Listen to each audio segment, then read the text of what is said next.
आजकल तो यही होता है ना, कुछ उल्टा सीधा फैशन कर लो तो राह चलते सब दुनिया आप ही को देखेगी। फटा सा फैशनेबल कपड़ा पहन लो, आड़े टेढ़े टैटू बनवा लो, बाल लाल पीले करवा लो, और बड़े विचित्र विचित्र फैशन है आजकल। तो दुनिया एकदम अरे अरे वाह दे। अच्छा, ब्रांड्स पहन लो, अच्छी अच्छी ब्रांडेड कोई सामान पहन लो तो आदमी देखे अच्छा फलाने का है, अच्छा इसका है। अपने आप दुनिया का आकर्षण आपकी ओर हो जाएगा। पर क्या हम ठाकुर जी को इससे आकर्षित कर सकते हैं? क्या ठाकुर जी हमारी ब्रांड्स देख के आकर्षित हो सकते हैं? क्या ठाकुर जी हमारा सोना डायमंड देख करके आकर्षित हो सकते हैं? हम कहते हैं ना कि अगर गले में हीरा पहनोगे तो चोर की नजर होगी, मतलब चोर ताकता रहेगा कि भाई कब मौका मिले और कब छीने। हीरा पहनोगे तो चोर की नजर होगी, लेकिन गले में तुलसी की कंठी पहनोगे तो माखन चोर की नजर पड़ेगी, ठाकुर जी की नजर पड़ेगी। तो भगवान की दृष्टि एकदम संसार से अलग है। संसार की दृष्टि में तो पैसे की पूछ है, पैसा वाह वाह वाह वाह। एक आदमी था, उसका नाम था धनी राम, पर नाम ही बस धनी राम था, धन नाम की कोई चीज नहीं थी उसके पास, एकदम गरीब था। तो कोई उसे ना रिश्तेदार ज्यादा भाव देता था, ना कोई उसे अपने घर में बुलाता था, कोई उसकी इतनी पूछ नहीं थी। धनी राम बेचारा ऐसे ही अपना जीवन काट रहा। एक दिन भगवान की कृपा से धीरे धीरे मेहनत करता करता उसके पास खूब पैसा आ गया। अब धनीराम सचमुच धनीराम बन गया, खूब धन आ गया उसके पास। अब जैसे धन आया और जैसे ही धनीराम निकले वहां से, गांव में से, तो सब बोले सेठ जी राम राम, सेठ जी राधे राधे। तो जैसे कोई बोलता ना सेठ जी राम राम, तो धनीराम क्या कहता? हाँ हाँ हाँ बोल दूंगा, तुम्हारी राम राम पहुंचा दूंगा। अब किसी को समझना है कि हम तो इनसे कह रहे हैं और ये कह रहे हैं हाँ हाँ बोल दूंगा मैं बता दूंगा। तो जब भी जाए सब यही बोले बता दूंगा बोल दूंगा। तो गांव के सब लोग बोले धनीराम जी को, सेठ जी आप ये क्या बोलते हो? बोले चलो हमारे संग। हाथ पकड़ा, हाथ पकड़ के उनको घर ले गए। घर जाके कमरा खोला, कमरे की तिजोरी खोली, तिजोरी का पैसा खोला और बोला कि मैं रोज जब तुम राम राम बोलते हो तो कहते हो बोल दूंगा, मैं आकर के इस धन को बोलता हूँ कि ले भैया तेरे लिए राम राम भेजिए, क्योंकि धनी राम तो मैं भी पहले ही था। तब तो तुम कोई पूछते नहीं थे, तब तो तुम कोई राम राम नहीं करते। अब राम राम मुझे थोड़ी कर रहे हो, इस तिजोरी खजाने को कर रहे हो, इसलिए रोज कहता हूँ हाँ हाँ मैं बोल दूंगा। तुम जिसको राम राम कर रहे हो उसको पहुंचा दूंगा। जब धन पास होता है तो संसार वाले पूछते हैं हाउ आर यू, और जब धन पैसा पास नहीं होता तो क्या पूछते हैं? बोले हु आर यू, कौन हो भैया तुम। दूर दूर के रिश्तेदार अपने बन जाते हैं जब मौज होती है जीवन में, और अपने वाले भी सब मुंह फेर लेते हैं जब जीवन में बुरा समय आता। तो भैया संसार में तो यही गुण देखे जाते हैं, किसके पास कितना धन है उसकी उतनी वैल्यू, पर ठाकुर जी के दरबार। अच्छा एक बात बताओ, अगर भगवान के दरबार में धन ही देखा जाता तो क्या ठाकुर जी अपना वैभव छोड़ करके सुदामा के पास आते? क्या सब कुछ छोड़ के सुदामा के पास ठाकुर जी दौड़े दौड़े आते? वहां तो भैया ऐसा होना चाहिए था कि जो ज्यादा धनवान आए, जो ज्यादा पद प्रतिष्ठा वाला है, उसकी पूछ पहले होनी चाहिए थी, पर ना। आजकल भी जो मंदिरों में कि भाई धनवान पहले आ जाए, वीआईपी पहले आ जाए, ये सब सिस्टम इंसानों ने बनाया, ठाकुर जी ने थोड़ी बनाया है। ये तो हमने अपनी सुविधा के लिए बना लिया है कि चलो भागो भागो जल्दी जल्दी हमें कुछ धन दे और हमको वीआईपी दर्शन हो जाए। पर ठाकुर जी की दृष्टि वीआईपी पर पड़े ना पड़े, भले पीछे लाइन में सबसे पीछे कोई बैठा हो जो दिख भी ना रहा हो किसी को, और बैठा बैठा ठाकुर जी के लिए रो रहा हो, भगवान की दृष्टि पहले वाले पर नहीं, भगवान की दृष्टि पीछे वाले पर पड़ेगी, क्योंकि मेरे लिए रो रहा है, ये मेरे लिए भाव में डूबा है। तो इसलिए अगर संसार की दृष्टि में आना है तो संसारिक चीजें आप करो, संसारिक लुभाने के लिए संसार की चीजें करो, पर ठाकुर जी की दृष्टि में आने के लिए, अच्छा भगवान की नजर हम पर कब पड़ती है? जब हम भगवान की कथा में बैठे हैं ना। अब इसका मतलब क्या है? अब पता नहीं आपको इस बात से खुशी मिलेगी ना मिलेगी, हमको तो बहुत मिलेगी। क्यों? जब हम कथा में बैठते हैं ना, तो इसका मतलब 100% श्योर है कि इस समय एट प्रेजेंट, अभी के टाइम में, आगे पीछे का नहीं पता, पर अभी के समय में तो ठाकुर जी की नजर हम पर इस समय जरूर होगी। ठाकुर जी हमें देख रहे होंगे, ठाकुर जी हमें देख रहे होंगे, बोलो वाह, बाली में दुनिया मौज करने आती है। ये देखो यहाँ भी बैठ करके कथा सुन रहा है, कथा कह रहा है, वाह वाह वाह, बड़ा अच्छा मेरा भक्त है।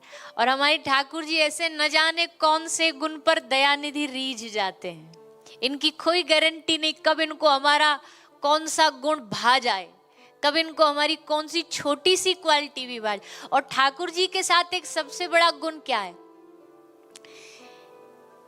कि अवगुण करे समुद्र सम। बहुत सुंदर दोहा है, सुनिएगा। अवगुण करे समुद्र सम, गिनत ना अपनो जान, और राई के सम भजन को मानत मेरु समान। मतलब अवगुण करे समुद्र बराबर, अथाह अवगुण हो, गिनत ना अपनो जान। अपना जान के ठाकुर जी के, अरे छोड़ो ना, बच्चा ही तो, अरे रहन दो ना, अपना ही तो है। गिनत ना अपनो जान, अपना जान के ठाकुर जी गिनते नहीं है, कितने भी अवगुण कर लो। और राई के सम भजन को, कितनी छोटी सी राई होती है, राई के सम भजन को मानत मेरु समान। मेरु पर्वत, सुमेरु पर्वत दुनिया का सबसे बड़ा स्वर्ग में पर्वत है, इतने से भजन को ठाकुर जी मेरु पर्वत समान समझते हैं। इतना सा भी भजन कर लेना, ठाकुर जी उसको प्रसन्न हो जाते हैं, खुश हो जाते हैं। कथा में बैठे हो, नींद आ गई, जो बहुतों को आती है। अब नींद आई तो अब देखे तो ये अवगुण है, पर ठाकुर जी इसको कैसे गुण बना लेंगे? ठाकुर जी क्या सोचेंगे? अरे राम राम राम, जैसे कोई दिन भर का हारा थका बच्चा पढ़ते पढ़ते टेबल पे ऐसे सर धर के सो जाए और उसकी मैया चेक करने आए तो बोले अरे कितना बेटा थक गया है, पूरे दिन भर पढ़ा, रात भर पढ़ा। तो अब उसको डांटेगी नहीं, गुस्सा नहीं करेगी, उल्टा उसके हाथ से पेन हटा देगी, चश्मा हटा देगी और उसको बेड पर लिटा के कंबल उड़ा देगी, चलो थोड़ी देर सो जाओ, बेचारा थका है। वैसे ही ठाकुर जी भी कहते अरे अरे चलो चलो, बेचारा थक गया है, इसलिए बेचारे को नींद आ गई। पर इसका मतलब ये नहीं कि आपको छुट्टी मिल गई है। हाँ, ये भी बड़ी गड़बड़ है, ऐसी बात बोल दो तो फिर लोग डबल चालू हो जाओ, और अरे अब तो हम ठाकुर जी के लाडले बनेंगे। पर पता नहीं ये अवगुण भी ठाकुर जी को गुण लगने लग जाए, हमारी कभी तोतली भाषा भी ठाकुर जी को गुण लगने लग जाए। कभी भगवान के स्वभाव का भैया कोई पार नहीं है। भगवान का स्वभाव संसार के स्वभाव जैसा नहीं है। संसार के स्वभाव में तो ये है कि तुम उनके लिए 1000 गुना करो तो वो उसका 5-10% मानेंगे, और ठाकुर जी के लिए तुम 5-10% करो तो उसका वो 1000 गुना मानेंगे। ये सब ठाकुर जी की कृपा है। और भागवत तो भक्तों का चरित्र है। भागवत में तो भगवान की कथा कम है, भक्तों की ज्यादा है, ताकि हम सबको ये उदाहरण मिले कि देखो भगवान कैसे भक्तों पर कृपा करते हैं। भक्तों के लिए आपने क्या क्या नहीं किया, भक्तों के लिए आपने क्या क्या नहीं किया, भक्तों के लिए आपने क्या क्या नहीं किया, भक्तों के लिए आपने क्या क्या नहीं किया। अच्छा, इसमें भी अगला गुण क्या है? लेकिन किसी के सामने, लेकिन किसी के सामने, लेकिन किसी के सामने, लेकिन किसी के सामने चर्चा नहीं किया,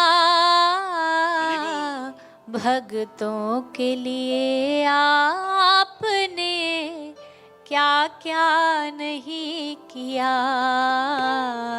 भक्तों के लिए आपने क्या क्या नहीं। अगला गुण क्या है?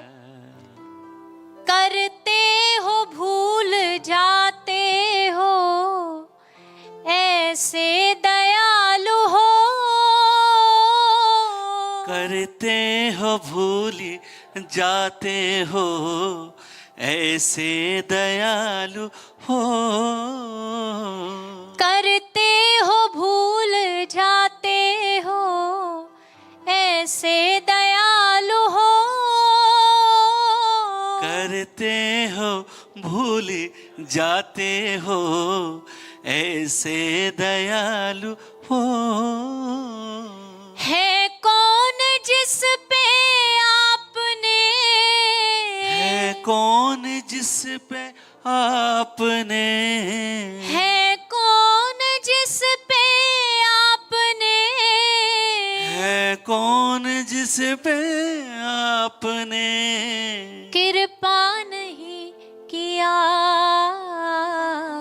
भक्तों के लिए आपने क्या क्या नहीं किया। भक्तों के लिए आपने क्या क्या नहीं है कौन किया। जिस पे आपने। अच्छा, कोई ये कंप्लेन नहीं कर सकता कि भगवान ने उस पर तो कृपा करिए, हम पे नहीं करी। उस पर 250 ग्राम ज्यादा करिए, हम पे 250 ग्राम कम करिए। नहीं, ठाकुर जी की कृपा सब पे बराबर है। हाँ, भक्त जो होते हैं उन पे लाड़ ज्यादा है ठाकुर जी का, ये बात है, पर कृपा तो सब पे ही है।